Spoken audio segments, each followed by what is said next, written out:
welcome to Being Power Woman, the talk show. I'm so happy that you can join us today in this show. And of course, having a special guest who is an expert in everything about business. Her name is Stefanie Blacklaw, and she will be today talking about how we can protect our business. And I know that word protect is like, what are we going to be talking about? So let's bring on Stefanie so that she can introduce herself and start talking about this, about protecting our business.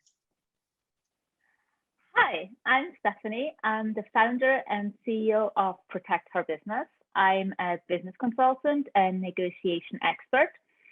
And although female entrepreneurs are my target group, business principles and negotiation strategies and tools, they are universal. So a little bit about me. I've spent my corporate career working for startups, smaller organizations scaling up their businesses, their ventures. So I understand those entrepreneurial struggles, the doubts, the fears that so many of us that are building their businesses going through.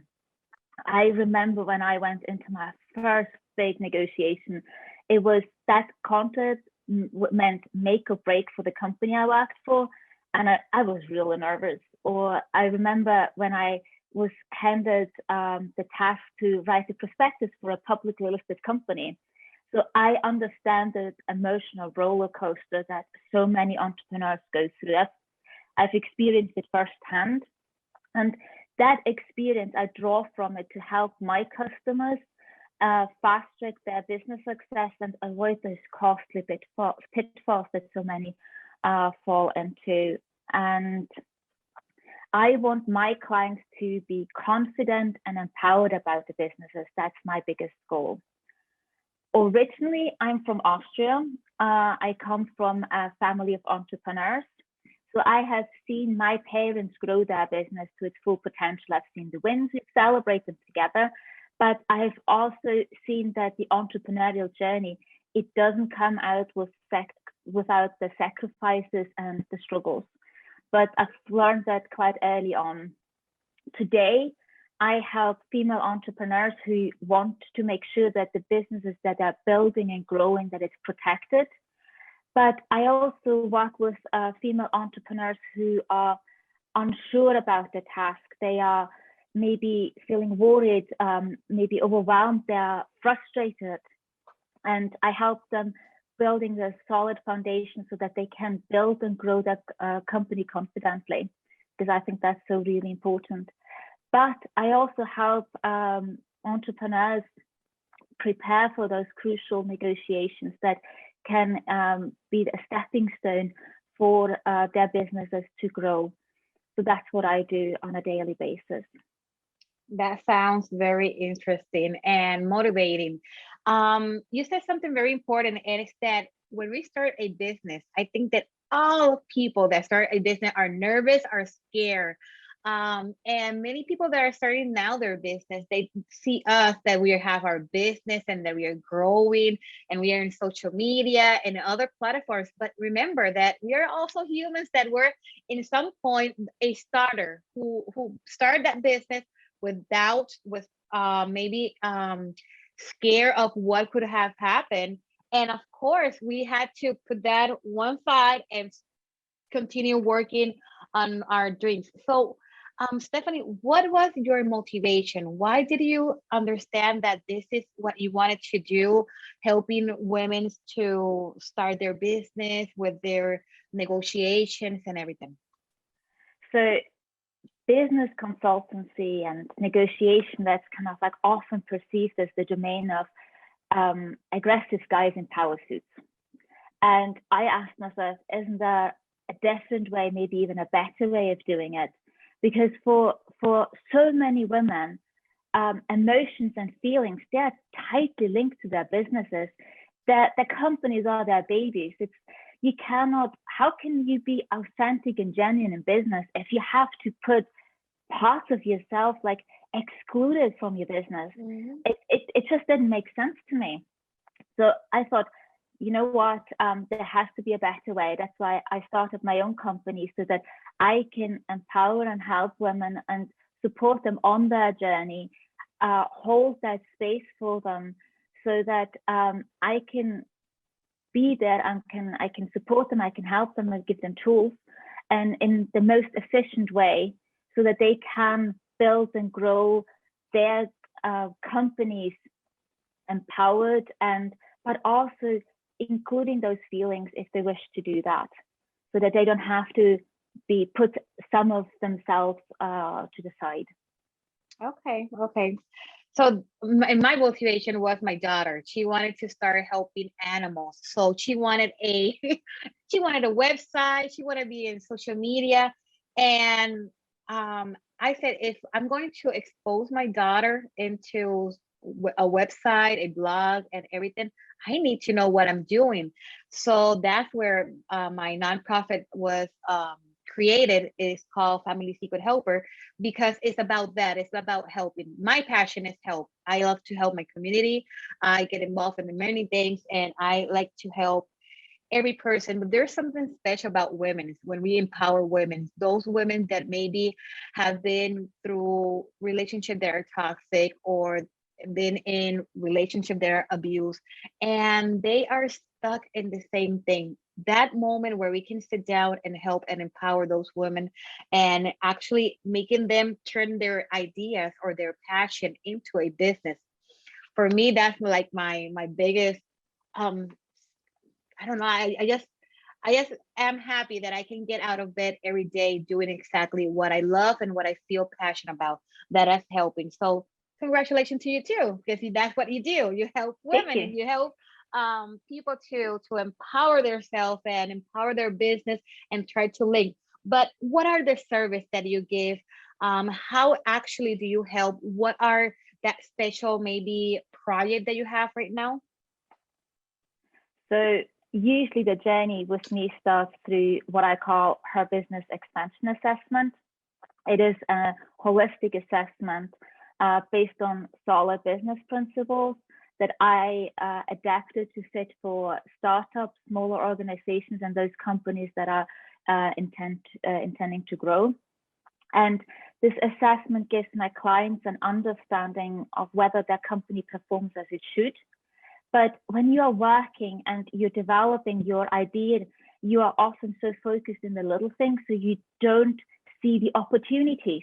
There are so many times opportunities for growth and expansion that we miss because our to-do list gets longer. Kind of like as soon as we cross something off, there's something else coming on.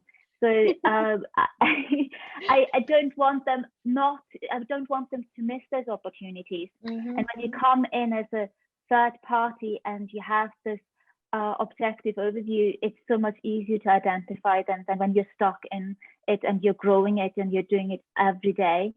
And then, but also the flip side to those opportunities are you need to manage the risks. You need to identify the pitfalls, the barriers that hinder long-term business success. And when you have this, we can build an action plan together.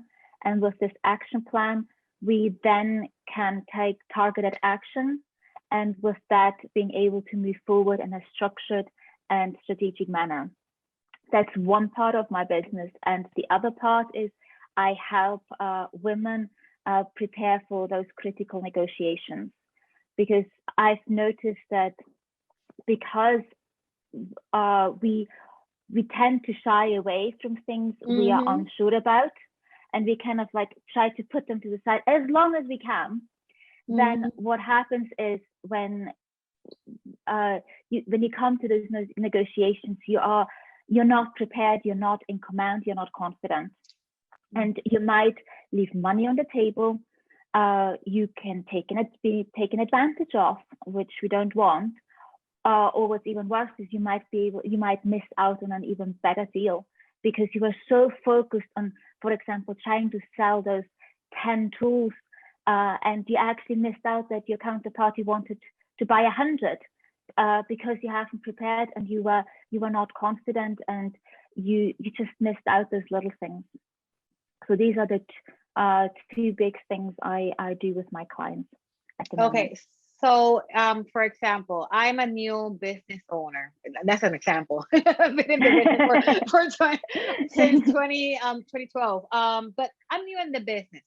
and I come in and I'm like, oh, I want to start a business. You can help a person who wants to start their business, but also a person that is already on the Yeah. business and they are like lost. I need to negotiate my contract with the owner of the office where I rent.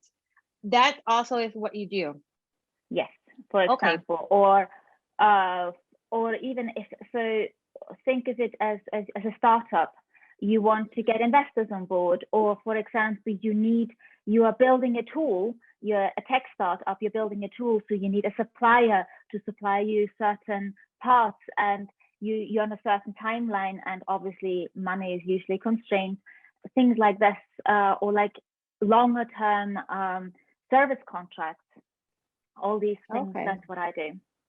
That So is important, the service contract, because I did a mess of in my starting years. oh no. I did. I was running before I even did Family Secret Helper, I had a spa with my cousin. Yeah, and I do not know anything about spa. Nothing. So I just went to local places and okay, they have this, they have that, and I started to gather all the services I needed.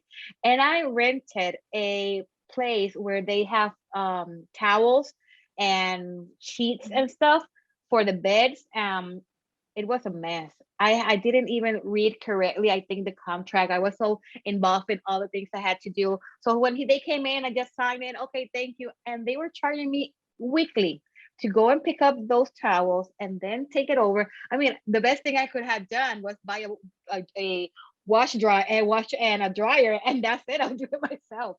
But it was a lot of money, and then I could not get out of that contract. So I'm one of those people that I'm starting my business. I was very bad with the negotiation with my the service and the contracts that I needed. So what advice can you give to women who are in that situation? So what I would do is have a checklist. So with my clients, I use a checklist, and with that checklist, we build a negotiation plan.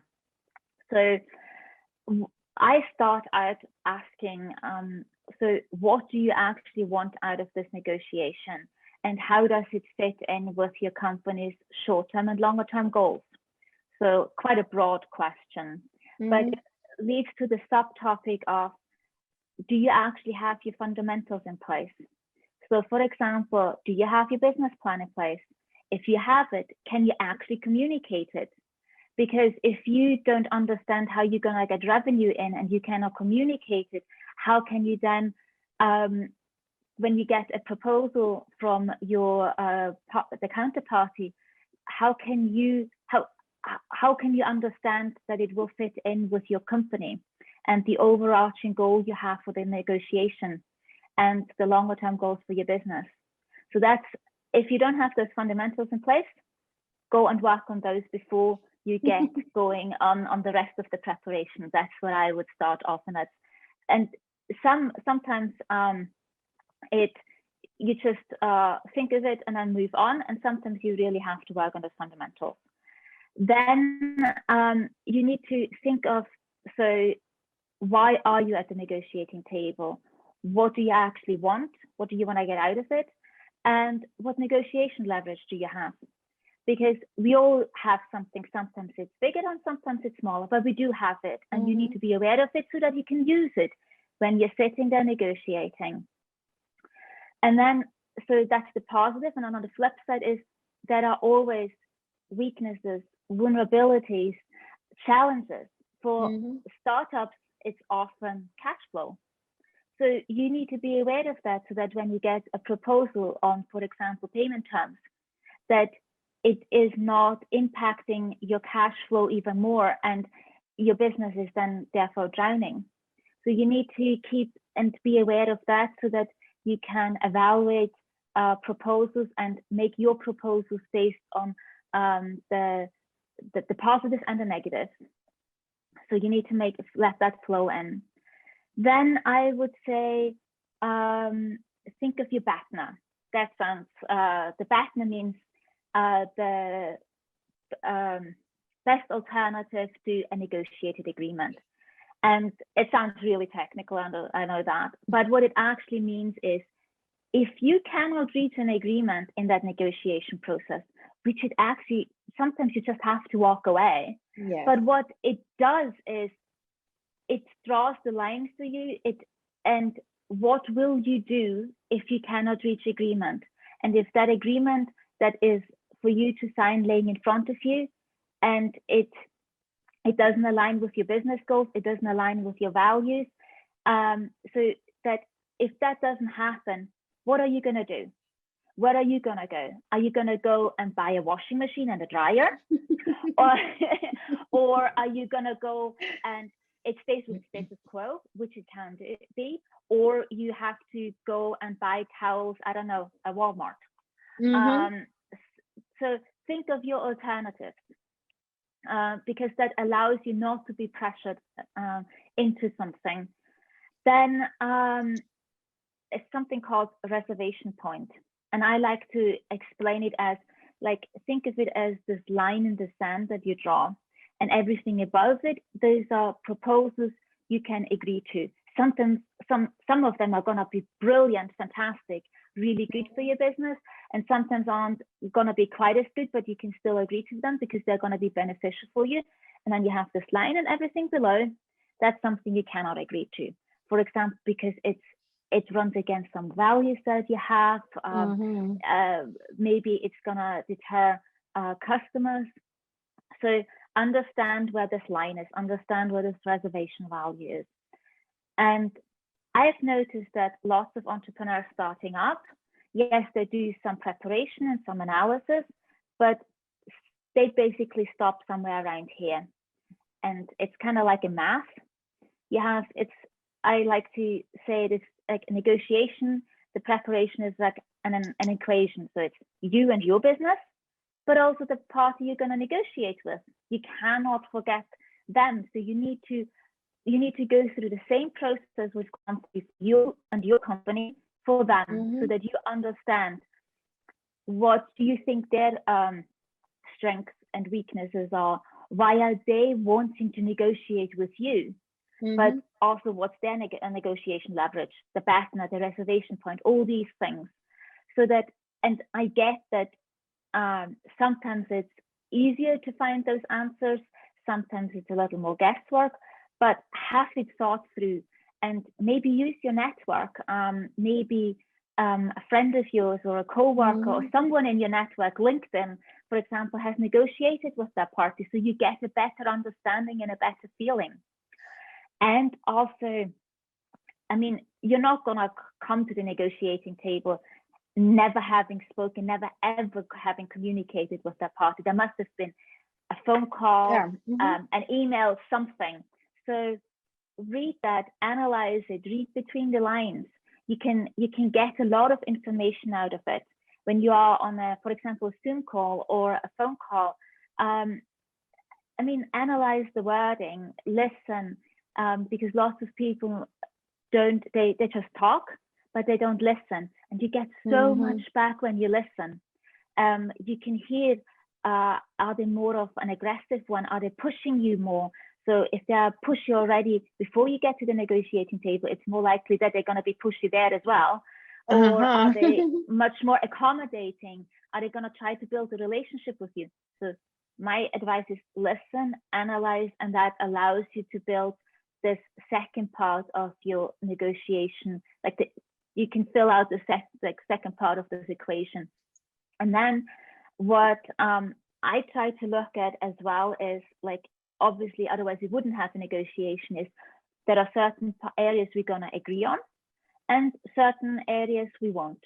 So you try to find this zone of so-called agreement, so that this is kind of like where the starting point is, so that you can come up with an agreement that's beneficial for both parties, or all the parties involved. It can be more than two, but that because if you think of even if say it's a 6-month contract and it does not align with your values, but you've signed it anyway because it's a stepping stone, it's going to cost you so much energy having to perform your responsibilities that you signed on that dotted line there. Can you imagine how much energy that is going to take doing whatever you have to do? So you want to avoid that. So prepare, listen, and be aware of your counterparty, so that you are not stepping into something that's going to be really difficult for you to fulfill. That was a great explanation. That brings me to my next question, and it's about the contract with the employees. Not all of us have a big business where we can have like a human resource department, but sometimes we do need a person who can help us with some tasks in the office. The service that you give also help women to have that contract that you're going to have with that person who is going to be like your employee, or maybe even giving you some kind of service for your business? I don't do that, because in the Okay. US, that's per state, Mhm. because employees are covered per state law, so I don't do that.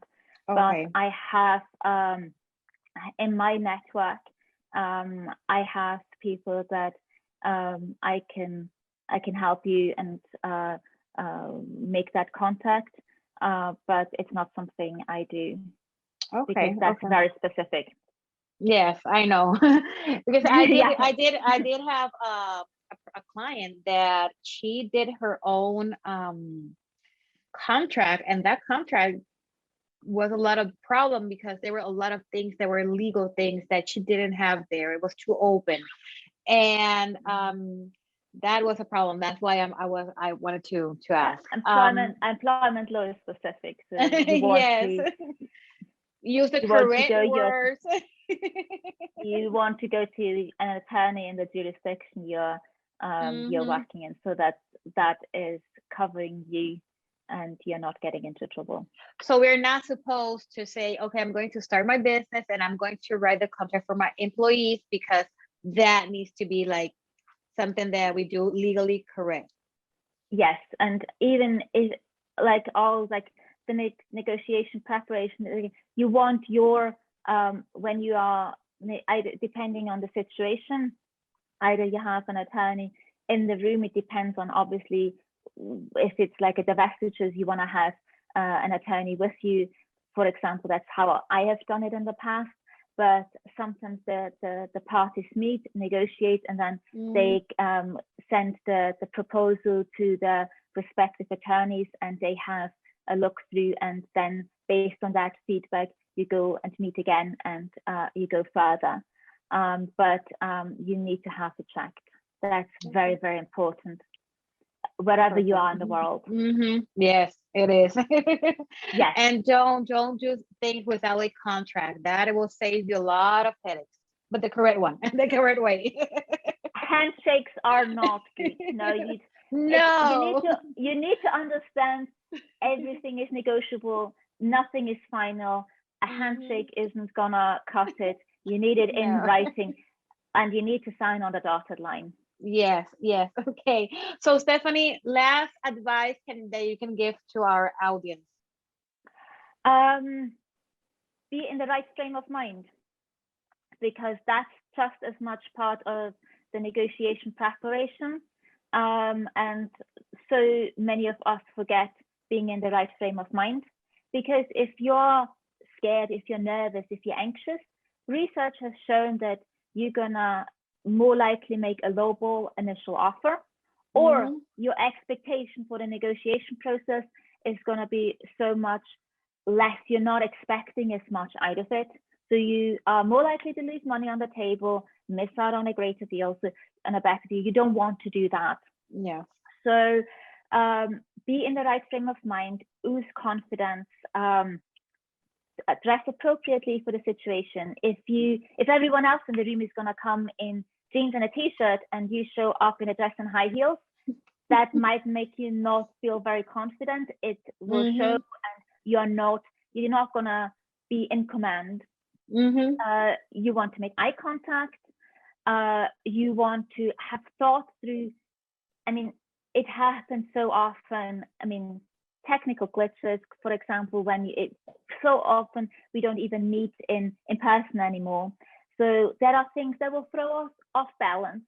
So when that happens, for example, we're on a Zoom call and something doesn't work and we are thrown off balance, or someone says something or comes with a proposal and you're just taken by it. So you need to understand how you will react. We all do that. Sometimes we are aware of it and sometimes we don't. So you need to have something ready to be able to manage that situation.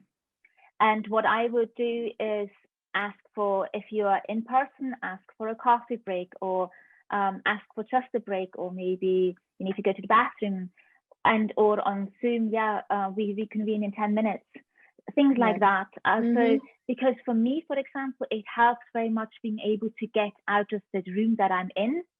Just stepping out of it, it calms me down. So maybe that's something your viewers, it might help them too, so that they can recover from poise, and then when they get back, they are back in command and they can go and negotiate again confidently. Super. Stefanie, where can they find you? Where they can reach you, the person that will like your service? So my website, protectherbusiness.com. On Instagram, same handle, protectherbusiness. Those are the best ways to reach me. And I'm also on LinkedIn. Yes, I have a business profile, but it's best to look for Stefanie Blacklaw. And I always have 5 minutes to help fellow entrepreneurs. So just DM me and I'm happy to help. Thank you so much for joining us in the Empower Woman, the talk show. I'm so happy that you could join us today. Thank you so much for the opportunity. I appreciate it.